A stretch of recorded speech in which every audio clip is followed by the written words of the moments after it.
main thing that needs to be addressed here is that what we are currently doing in schools is not being successful. Obviously, there's still being a lot of shootings.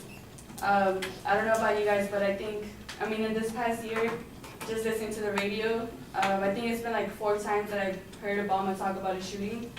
So it's clear that what we have instituted in our school system right now, it's not working.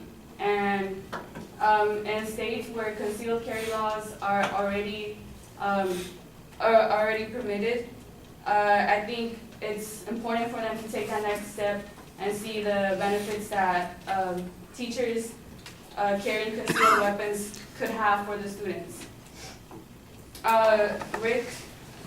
Rick says that doing so, this would condone violence. The reality is that, violence is already in place in schools, obviously all the shootings.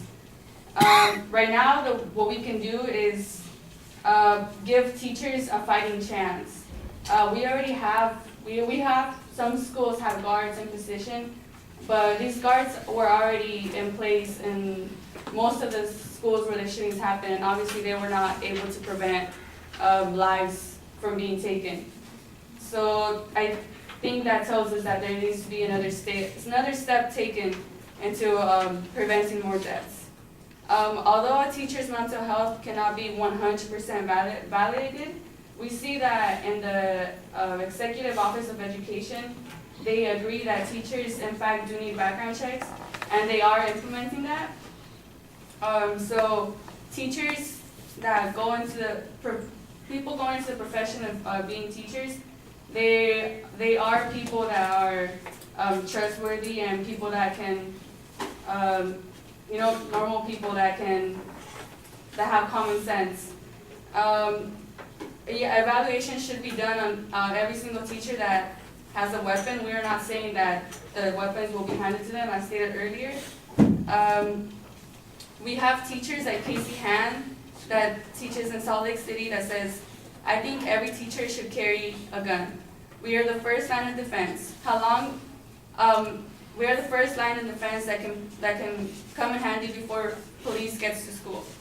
In a perfect world, we wouldn't need to take such measures and give teachers guns, but obviously this isn't a perfect world.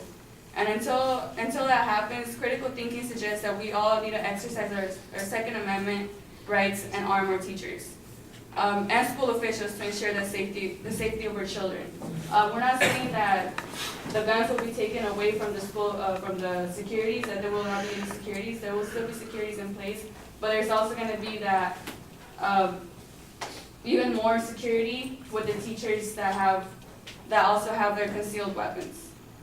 The majority of public shootings are going on in free areas, schools, for example. By making schools gun-free, it doesn't make the school any safer for the children. It makes it safer for the shooter. So, let's take a look at the plan of action. In order to save time and lives, to prevent any more deaths in a school setting that should be safe, we should pass a bill that states that, and in states that already have concealed carry weapon laws, that there should also be laws that give teachers or staff members the opportunity to carry concealed weapons on campus.